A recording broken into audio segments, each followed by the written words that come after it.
उन्नाव एक डिस्ट्रिक्ट है और इस डिस्ट्रिक्ट में एक विलेज है जिसका नाम है मक्की। 4 जून 2017 को करीब रात 8 बजे सर्वाइवर को जॉब दिलवाने के बहाने सिंगर ने उस रात उस लड़की के साथ जबरदस्ती।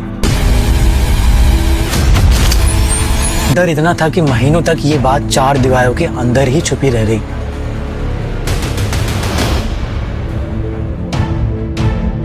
तीन अप्रैल 2018 को सर्वाइवर के पिता को सिंगर के भाई ने पीटा। अब पुलिस यहाँ पे क्या करती है कि सर्वाइवर के पिता को हॉस्पिटल ले जाने के बजाय उन पे कट्टा यानी पिस्तल रखने का झूठा केस आर्म एक्ट लगा देती है। तो सीबीआई ने एबीएस पब्लिक स्कूल के प्रिंसिपल को बुलाते हैं जहाँ पे वो सर्वाइवर पढ़ा करती थी। जो सिंगर के वकील होते हैं वो क्या करते हैं कि ये गवर्नमेंट प्राइमरी स्कूल के जो रिटायर्ड प्रिंसिपल होते हैं वो पेश करते हैं, उनको लेके आते हैं। और इसी के बीच सिंगर ने अपने गवाह खड़ा करना शुरू कर दिए। और डिफेंस जो होता है वो अपना एक और गवाह पेश करता है और डिफेंस ने एक अजीब कहानी सुनाई। जब ये सारी चीजें फेल होती गई, डिफेंस वालों ने अपना सबसे गंदा पत्ता फेंकता है।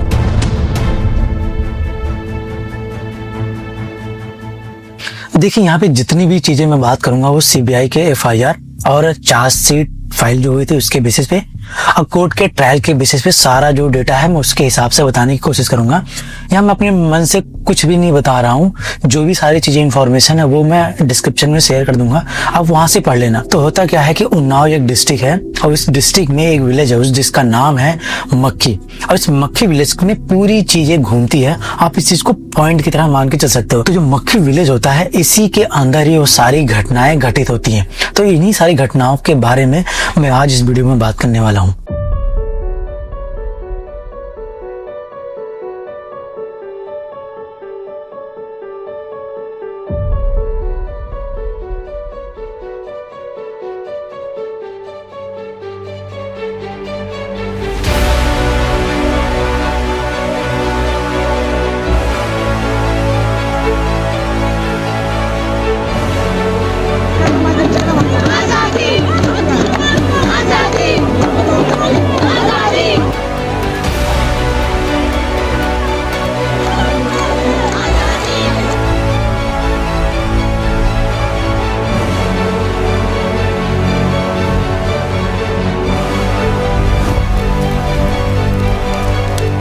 सीबीआई इन्वेस्टिगेशन के मुताबिक 4 जून 2017 को करीब रात 8 बजे सर्वाइवर को जॉब दिलवाने के बहाने सिंगर यानी जो एक फार्मर बीजेपी एमएलए था उसके घर ले जाया जाता है। और उस वक्त सर्वाइवर की जो एज थी वो 18 साल से कम थी। अब जो एज है ना ये बहुत ही इंपॉर्टेंट रोल प्ले करता है इस पूरी घटना में, आगे चल के आप समझ जाओगे।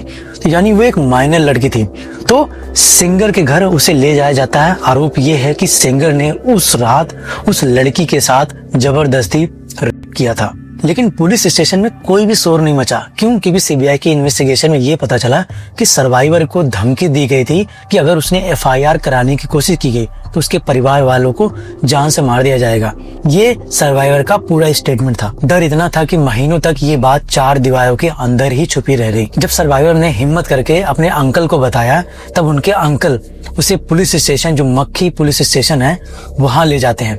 लेकिन पुलिस एफआईआर लिखने की बजाय उन पे ही तंज कसने लगती है। अब जस्टिस मांगने की कीमत उसके पिता को चुकानी पड़ती है। 3 अप्रैल 2018 को सर्वाइवर के पिता को सिंगर के भाई ने पीटा। अब पुलिस यहाँ पे क्या करती है कि सर्वाइवर के पिता को हॉस्पिटल ले जाने के बजाय उन पे कट्टा यानी पिस्तल रखने का झूठा केस आर्म एक्ट लगा देती है और उन्हें जेल भेज देती है। और फिर 9 अप्रैल 2018 को उनकी कस्टोडियल डेथ हो जाती है, यानी उन्हें जेल में भी मारा पीटा गया था। जो सर्वाइवर के पिता की कस्टोडियल डेथ होती है ये पूरी घटना पूरे देश को हिला देती है। तो 12 अप्रैल 2018 को ये जो पूरा केस होता है सीबीआई को ट्रांसफर किया जाता है। अब यहाँ पे चैलेंज ये था कि 1 साल पुराना केस सीबीआई किस तरीके से इसे इन्वेस्टिगेशन करेगी और कैसे छानबीन करेगी। तो यहाँ पे एंट्री होती है प्रोसिक्यूशन के 2 विटनेस की। ये जो सारी डिटेल हो सीबीआई की इन्वेस्टिगेशन में पूरी तरीके से मेंशन है। जो पहले विटनेस होते हैं वो ड्राफ्टमैन पीडब्ल्यूडी उन्नाव के होते हैं। तो होता क्या है कि 28 अप्रैल 2018 को सीबीआई जो है वो जो ड्राफ्ट मैन होती है उनको मक्खी गांव लेके जाती है और सर्वाइवर ने वो एग्जैक्ट रास्ता दिखाया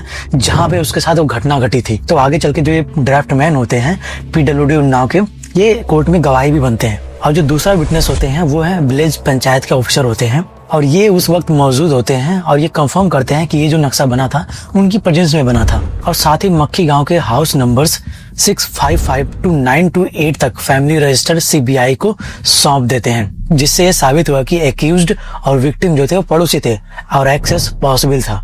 एक और होते हैं मक्खी पुलिस स्टेशन के कांस्टेबल होते हैं जो कंप्यूटर ऑपरेटर भी होते हैं। वो गवाही देते हैं कि जो सारा केस होता है सीबीआई को ट्रांसफर कर दिया गया है और एफआईआर रिकॉर्ड कर ली गई है। तो अभी तक सीबीआई ने क्राइम सीन एस्टेब्लिश कर लिया था।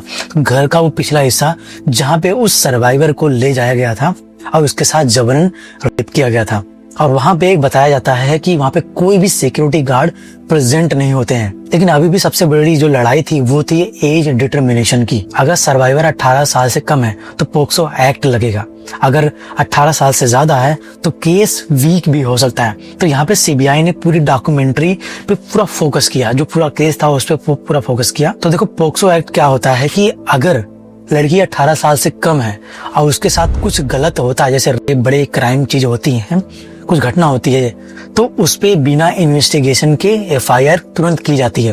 लेकिन इस केस में पुलिस यहाँ पे एफआईआर रजिस्टर नहीं करती है, वो मनमानी करती है। जो सारे गवाह होते हैं तो सीबीआई ने एबीएस पब्लिक स्कूल के प्रिंसिपल को बुलाते हैं जहाँ पे वो सर्वाइवर पढ़ा करती थी। तो प्रिंसिपल वो बताते हैं कि ये लड़की हमारे यहाँ पढ़ा करती थी और उसके एज को लेके वहाँ पे सीबीआई ने वेरिफिकेशन स्टार्ट कर दिया। तो जो स्कूल के प्रिंसिपल होते हैं वो सीबीआई को 2005 से लेकर 2010 तक का जो एडमिशन रजिस्टर होता है वो सीबीआई को सौंपते हैं, और इस रजिस्टर में लिखा होता है सर्वाइवर की डेट ऑफ बर्थ जो 17 अगस्त 2001 मेंशन होता है।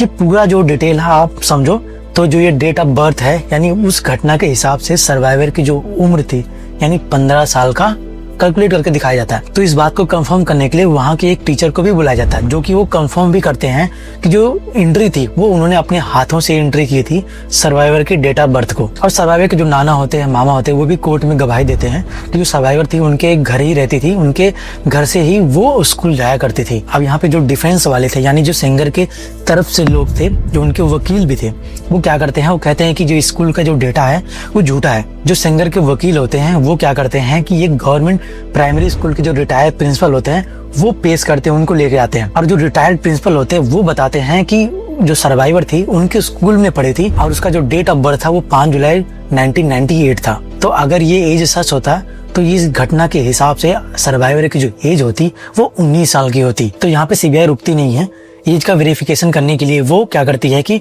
यहाँ पे मेडिकल टेस्ट भी करवाई जाती है। तो नियरेस्ट जो हॉस्पिटल होता है और एम्स के जो होते हैं तो बोन ओसिफिकेशन भी होता है। जो सर्वाइवर की एज मेडिकल टेस्ट में निकल के आती है वो 18 साल से ज्यादा बताया जाता है। कानून कहता है कि अगर स्कूल का सर्टिफिकेट या फिर रजिस्टर्ड अवेलेबल है तो मेडिकल टेस्ट की जरूरत नहीं है।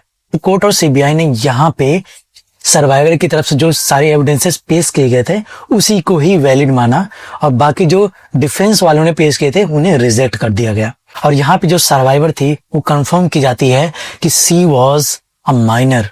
तो सिंगर की तरफ से एक और अपना पत्ता फेंका जाता है अलीबी, यानी घटना के वक्त सिंगर वहां पे मौजूद ही नहीं था। तो डिफेंस अपनी पूरी ताकत यहाँ पे लगाते हुए ये कहता है कि वो उस घटना के वक्त वहां पे मौजूद ही नहीं था, यानी 8 बज के 8:30 बजे के बीच में वो वहां पे मौजूद नहीं था। वो अपने उन्नाव सिटी ऑफिस में मौजूद था जो वहां से उस घटना के हिसाब से 14 किलोमीटर दूर था। और इसी के बीच सिंगर ने अपने गवाह खड़ा करना शुरू कर दिए। जैसे कि कुलदीप सिंगर के सिक्योरिटी जो इंचार्ज होता है वो कहता है कि कुलदीप सिंह सिंगर सुबह से लेके 8:45 तक वो उनके साथ था। दूसरा गवाह ये कहता है शाम 7:30 बजे सिंगर से उसकी बात हुई। तीसरा कहता है शाम 8:03 पे सिंगर से उनकी रोड कंस्ट्रक्शन पे बात हुई थी। चौथा गवाह कहता है कि 8:29 PM पे उसने सिंगर को कॉल किया था इफ्तार पार्टी के लिए। और पांचवा जो कहता है कि 8:45 PM पे वो कानपुर के एक फंक्शन के लिए निकल गए थे। ये जो सारे विटनेसेस थे वो डिफेंस की तरफ से पेश किए जाते हैं। अब यहाँ पे जो सीबीआई के आईओ डीएसपी होते हैं उन्होंने कॉल रिकॉर्ड को एनालिसिस किया। कुलदीप सिंह सिंगर के पास 2 मोबाइल फोन होते हैं,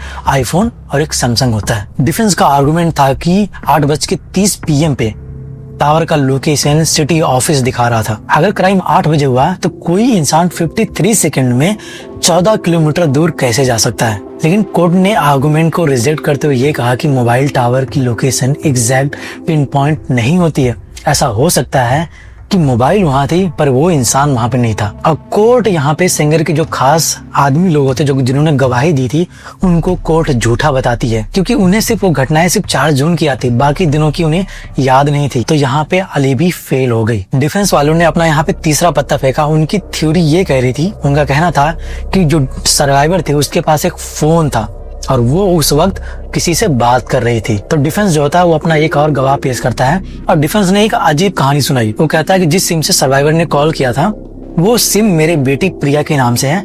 एक दिन ये फोन गिर गया और सर्वाइवर इसे पाती है और वो क्या करती है कि सिम निकाल के रख लेती है और फोन मुझे वापस कर देती है। कोर्ट और सीबीआई ने इसे बहुत ही ज्यादा इलॉजिकल माना और रिजेक्ट कर दिया। सीबीआई और कोर्ट ने इस चीज को बहुत ही ज्यादा इलॉजिकल माना, भला कोई सिम रख लेगा फोन वापस कर देगा। तो सीबीआई इन्वेस्टिगेशन में पाती है जो गवाह पेश करने आया था उसकी बेटी ही उस वक्त फोन यूज कर रही थी, सर्वाइवर यूज नहीं कर रही थी। जब ये सारी चीजें फेल होती गई, डिफेंस वालों ने अपना सबसे गंदा पत्ता फेंकता है और वो पत्ता होता है सर्वाइवर के कैरेक्टर पे उंगली उठाना। सिंगर और उसके लोगों ने लड़की के कैरेक्टर पे उंगली उठाना शुरू कर दिया कि ये किसी लड़के के साथ भाग रही थी जिसकी वजह से उसे पकड़ा गया या फिर चीजें सारी घटनाएं घटी गई। तो उसके कैरेक्टर पे बहुत गंदे तरीके से सिंगर के लोगों ने उंगली उठाई। लेकिन कोर्ट यहाँ पे जवाब देते हुए बोला, कोर्ट ने यहाँ पे कंफर्म किया कि जो सर्वाइवर की माँ थी स्टेटमेंट को यहाँ पे सच्चाई सामने मानी और जो डिफेंस के जितने भी आर्गुमेंट थे, गवाह थे, विटनेसेस थे, पेश किए थे उन्होंने, उन सारे के सारे गवाहों को कोर्ट ने और सीबीआई ने यहाँ पे झूठा माना। तो इसी के बीच जो सीबीआई की इन्वेस्टिगेशन चली रही होती है और गवाहों को कलेक्ट किया जा रहा होता है, तो 28 जुलाई 2019 को एक और घटना होती है जो पूरी तरह से केस को बदल के रख देता है। तो होता गया कि सर्वाइवर अपने आंट और कजिन और एक लॉयर के साथ रायबरेली के लिए जा रही होती है। तभी उसे एक ट्रक टक्कर मारती है और ये जो घटना होती है मामूली घटना नहीं होती है, क्योंकि जो ट्रक पे नंबर प्लेट था उस पे पूरे ब्लैक पेंट किया हुआ था, तो नंबर वहां पे कोई विजिबल नहीं था।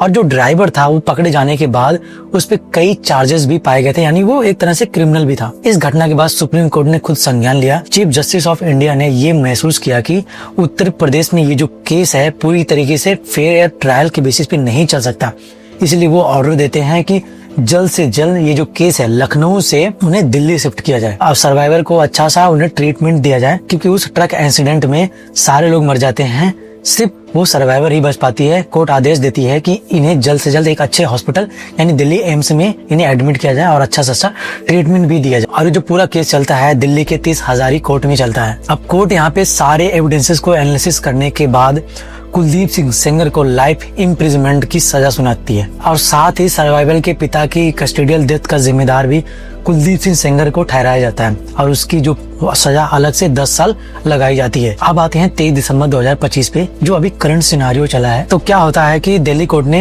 कुलदीप सिंह सेंगर की जो सेंटेंस लाइफ इम्प्रिजनमेंट थी उसको सस्पेंड कर देती है, यानी जो रेप वाली केस थी उसको सस्पेंड कर देती है, लेकिन उनके जो पिता की कस्टोडियल डेथ थी वो केस चल ही रहा होता है। तो कुलदीप सिंह सेंगर 7 साल 5 महीने जो है पोक्सो एक्ट के तहत वो जेल में सजा काट चुके होते हैं। प्री 2019 अमेंडमेंट के तहत जो मिनिमम 7 साल की सजा होती है वो काट चुके होते हैं। अभी जो अपील थी वो पेंडिंग थी, अपील सुनने में अभी वक्त लगेगा, इसलिए कोर्ट कहती है कि आर्टिकल 21 के तहत इनके राइट्स को देखते हुए इनको इनकी जो सेंटेंस होती है वो सस्पेंड कर दी जाती है। अब कोर्ट यहाँ पे ये कहता है कि एमएलए जो है पब्लिक सर्वेंट के डिफिनीशन में आता है। कोर्ट यहाँ पे कहते हैं कि कुलदीप सिंह सेंगर दिल्ली छोड़ के जा नहीं सकते और सर्वाइवर से 5 किलोमीटर दूर रहना होगा और उन्हें हर मंडे पुलिस स्टेशन में आके रिपोर्ट करना होगा। केस सस्पेंड होने के बाद पब्लिक में आउटरीच बढ़ता है और ये दोबारा से फाइल ओपन होती है कि एक रेपिस्ट को खुलेआम कैसे छोड़ दिया गया, इसलिए बहुत ज्यादा प्रोटेस्ट होता है, बहुत से चीजें सोशल मीडिया पे भी आती हैं। इसके बाद वापस ये बात जो सुप्रीम कोर्ट पहुंचती है, तो दिल्ली ने जो सेंटेंस सस्पेंड किया था उसे वापस से